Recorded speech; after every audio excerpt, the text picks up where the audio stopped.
हमारा 106 क्वेश्चन है, कक्षा के भौतिक वातावरण को बेहतर बनाने के लिए निम्न में से किसे महत्व दिया जाना चाहिए। तो इसके विकल्प हैं वायु प्रदूषण पर नियंत्रण, ध्वनि प्रदूषण पर रोकथाम, उपरोक्त दोनों, इनमें से कोई नहीं। तो इसका जवाब है उपरोक्त दोनों। हमारा 107 क्वेश्चन है, कारगर शिक्षण कुल मिलाकर किसका प्रकार्य है। तो इसके विकल्प हैं अध्यापक की विद्वता, अध्यापक की ईमानदारी, अध्यापन व्यवसाय के प्रति अध्यापक की रुचि, ये सभी। तो जवाब है अध्यापन व्यवसाय के प्रति अध्यापक की रुचि, ये सभी। हमारा 108 क्वेश्चन है, एक कॉलेज की अध्यापिका वास्तव में विद्यार्थियों की सहायता करती है यदि वह कक्षा में बालकों को नोट्स लिखवाती है, पाठ्यक्रम समय से पूर्व पूरा करती है, मूल्यांकन में निष्पक्ष है, विद्यार्थियों को प्रश्न पूछने के लिए प्रोत्साहित करती है। तो इसका जवाब है विद्यार्थियों को प्रश्न पूछने के लिए प्रोत्साहित करती है। हमारा 109 क्वेश्चन है, कक्षा नायक का चयन करते समय अध्यापक को किस बात को ध्यान में रखना चाहिए। तो इसके विकल्प हैं छात्र की बौद्धिक क्षमता को, छात्र के अनुशासन के प्रति निष्ठा को, अन्य छात्रों की पसंद को, छात्र की शैक्षिक उपलब्धि को। तो जवाब है छात्र के अनुशासन के प्रति निष्ठा को। भारतीय समाज के परिप्रेक्ष्य में शिक्षण एक चुनौती से भी अधिक है। तो इसके विकल्प हैं धर्म अंधता एवं विवेकहीनता के कारण, सांप्रदायिक द्वेष के कारण, जातीय विभेद के कारण, ये सभी। तो जवाब है धर्म अंधता एवं विवेकहीनता के कारण। हमारा 111 क्वेश्चन है, छात्रों में वैज्ञानिक दृष्टिकोण उत्पन्न किया जा सकता है। तो इसके विकल्प है विज्ञान की शिक्षा के द्वारा, तर्क संगत विचारों के प्रस्तुतिकरण के द्वारा, दर्शन एवं मनोविज्ञान की शिक्षा द्वारा, ये सभी। तो जवाब है तर्क संगत विचारों के प्रस्तुतिकरण द्वारा। अध्यापक को निम्न में से किसे महत्व देना चाहिए। तो इसके विकल्प है प्रधानाचार्य से अच्छे संबंध बनाता, कक्षा में समर्पण भाव से शिक्षण करना, छात्रों के भविष्य को लेकर चिंतित रहना, इनमें से कोई नहीं। तो जवाब है कक्षा में समर्पण भाव से शिक्षण करना। यदि किसी कक्षा में अधिकांश छात्र प्राय ऊँघते हुए पाए जाएं तो छात्रों में कोई कमी हो सकती है, कक्षा के भौतिक वातावरण में कोई कमी हो सकती है, शिक्षण में कोई कमी हो सकती है, ये सभी। तो जवाब है ये सभी। अच्छा शिक्षण प्रकार्य है प्रधानाचार्य के अच्छे नेतृत्व का, शिक्षण व्यवसाय के प्रति ईमानदारी और निष्ठा का, शिक्षकों की विद्वता के उच्च स्तर का, इनमें से कोई नहीं। तो जवाब है शिक्षण व्यवसाय के प्रति ईमानदारी और निष्ठा का। प्राइमरी स्तर पर छात्रों को मातृभाषा के माध्यम से पढ़ाना होता है क्योंकि इससे बच्चों को शिक्षा स्वाभाविक वातावरण में मिलती है, इससे अध्यापक को अनुभवों को बांटने में सुविधा होती है। उपरोक्त दोनों, इनमें से कोई नहीं। तो जवाब है उपरोक्त दोनों। हमारा 116 क्वेश्चन है, क्या अभिभावकों को अपने बच्चों को गृह कार्य करवाने में सहयोग देना चाहिए। नहीं, बच्चों को गृह कार्य स्वयं करना चाहिए। नहीं, यह अभिभावकों पर अतिरिक्त बोझ है। हाँ, इससे बच्चे गृह कार्य अवश्य करके लाएंगे। हाँ, इससे अभिभावकों को अपने बच्चों की प्रगति का पता चलता रहेगा। तो जवाब है हाँ, इससे अभिभावकों को अपने बच्चों की प्रगति का पता चलता रहेगा। क्या अध्यापकों के लिए कोई आचार संहिता होनी चाहिए। नहीं, इसका लागू करना कठिन है।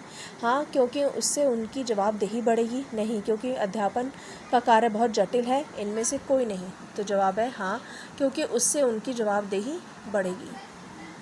निम्न में से कौन सा कथन सत्य नहीं है।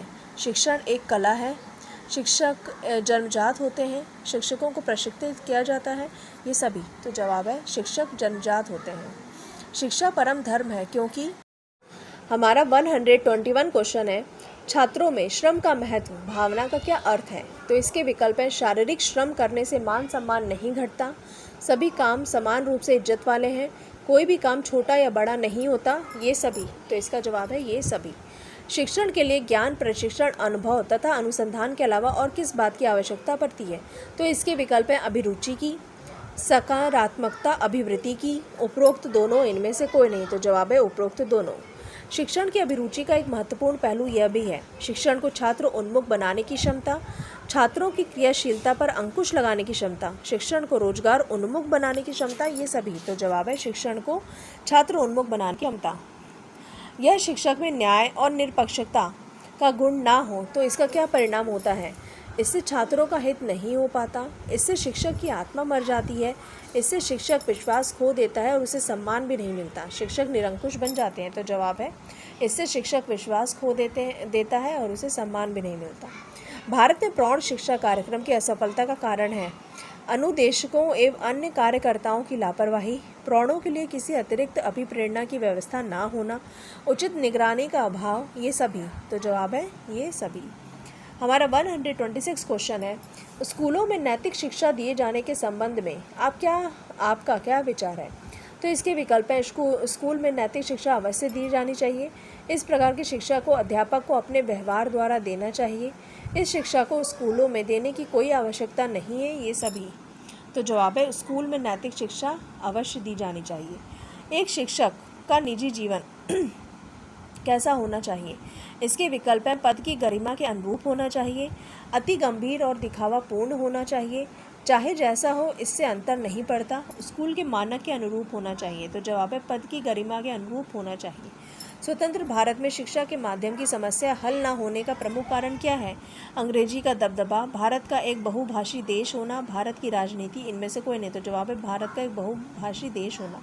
शिक्षा का माध्यम एक ऐसी भाषा को बनाना चाहिए, इसके विकल्प हैं, जिस पर जन साधारण का आधिपत्य हो, जिसे अच्छा सादृश्य उपलब्ध हो, जो समृद्ध हो, जो बाद में नौकरी के लिए उपयोगी हो। तो जवाब है, जिस पर जन साधारण का आधिपत्य हो। हमारा 130 क्वेश्चन है, जीवन में सफलता प्राप्त करने के लिए आवश्यक है भाग्य का अनुकूल होना, प्रतिकूल परिस्थितियों में भी अपने आप को ढाल लेना और परिश्रम से ना भागना, अवसर प्राप्त होने की क्षमता का होना, ये सभी। तो जवाब है, प्रतिकूल परिस्थितियों में भी अपने आप को ढाल लेना और परिश्रम से ना भागना। हमारा 131 क्वेश्चन है, आपके विचार में प्राइमरी शिक्षा निःशुल्क करने से अध्यापक इससे गंभीरता से नहीं लेंगे, स्कूलों में शिक्षा का स्तर गिरेगा, साक्षरता बढ़ेगी, ये सभी। तो जवाब है, साक्षरता बढ़ेगी। अध्यापक को अपने उस छात्र पर गर्व करना चाहिए जो यदि शिक्षक बन जाए तो समर्पण के साथ छात्रों के हित के लिए सदैव प्रयासरत रहे, अनैतिकता के प्रति शांतिपूर्ण विरोध दर्शाए, अपने जीवन के आदर्शों पर अडिग रहे, ये सभी। तो जवाब है, ये सभी।